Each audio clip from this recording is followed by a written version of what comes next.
Today we're going to talk about your Unit 2 summative. The Unit 2 summative was all about covalent compounds. In order to earn a grade of a 1 or 2, you needed to be able to state some of your scientific knowledge and apply that knowledge in familiar situations. The questions to earn a 1 or a 2 had to deal with writing chemical formulas and naming covalent compounds. Question 1 asked you to write the chemical formula for deuterium monoluscide. The formula we were looking for was capital D, capital L. Question 2 asked you to write the chemical formula for diperitium pentacounteide. The formula we were looking for here was Pa2AN5. For question 3, we wanted you to practice these skills, but in the reverse order. We gave you the formula, and now we wanted the name of the compound.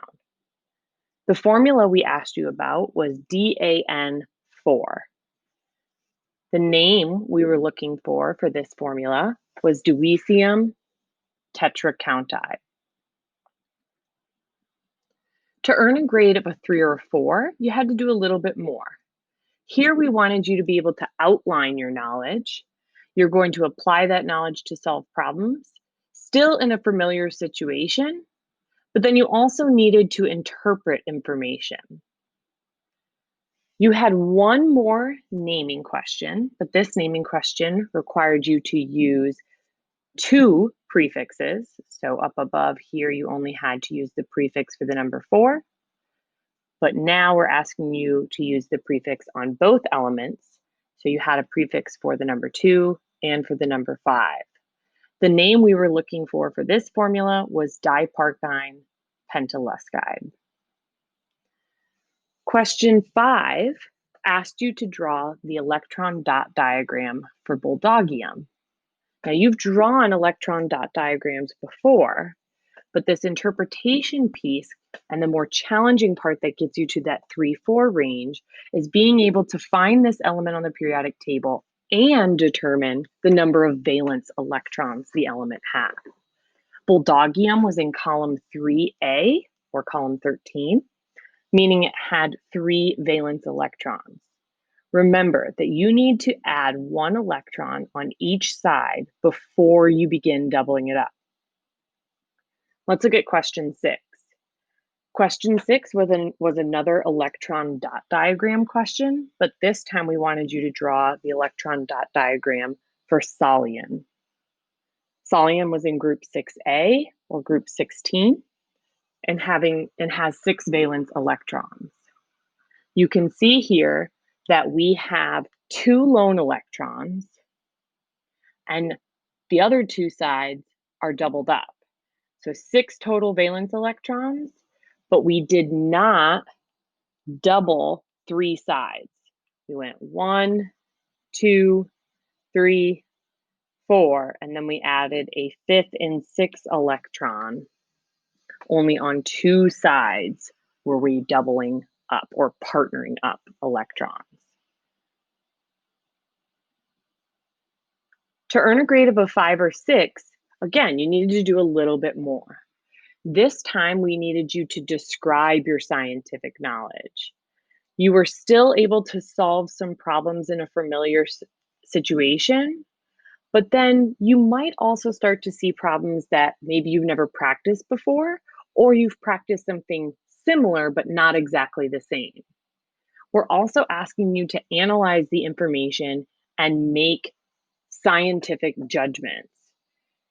For these questions, we were asking you to draw Lewis structures. Question 7 specifically wanted you to draw a Lewis structure for DR4. In order to draw this, you needed to know that the central atom was the element D. There were going to be 4 single bonds in your structure. You needed 3 lone pairs of electrons around each R atom or R element. You needed to know that the shape, once you finished drawing the Lewis structure, was tetrahedral. And you also needed to know that this Lewis structure was non-polar.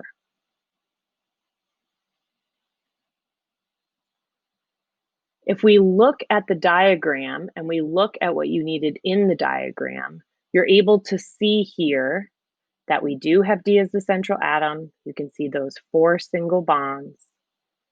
Every single R atom has those 3 valence electrons, or I'm sorry, 3 pairs of valence electrons, 6 total valence electrons. You can see that all of these elements bonded to the central atom are the same, making the structure nonpolar.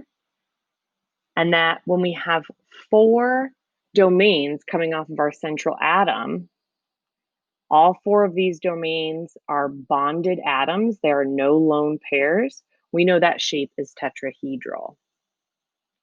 If we look at the 7-8 range, the highest range we can earn on this test, we wanted you to be able to explain scientific knowledge, apply, again, this knowledge to solve familiar and unfamiliar problems. But now we wanted you to evaluate a little bit more. So for this question, we again had you draw a Lewis structure, but it was a more challenging structure. This time we wanted you to draw a Lewis structure for DH2L. You still had the element D as your central atom, but now instead of only having single bonds, you have a double bond between the elements D and L. You can see that down here in the structure. And you have single bonds between the elements D and H. We can see that down here. You also needed 2 sets of lone pairs around your L atom. So in order to satisfy the octet for the element leucine, we have the double bond plus those 2 lone pairs for a total of 8 electrons, 8 valence electrons. You needed to be able, again, to tell us the shape. This shape is trigonal planar. The most popular wrong answer was trigonal pyramidal. And this was because a lot of you did not include that double bond. So you had a lone pair here on the central atom. That is incorrect, though. In order to have a satisfied octet around the element D, having 8 valence electrons both around D and around the element L for leucine, you needed that double bond. We can also see that because not all of these elements are the same, there's an unequal sharing of electrons. You can see that the element L has some lone pairs.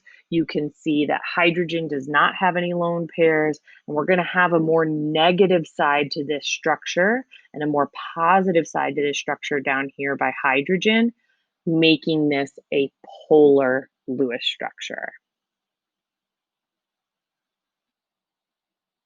Overall, students did really well on this exam. One last recap. To get that grade of a 1 or a 2, you were using chemical formulas and names. To get into the 3 or 4 range, you needed to name a slightly more challenging formula and be able to draw electron dot diagrams. To get a grade of a 5 or 6, you needed to be able to do everything before plus draw a Lewis structure. It was okay if this wasn't perfect. You could get into the 5, 6 range if this wasn't perfect.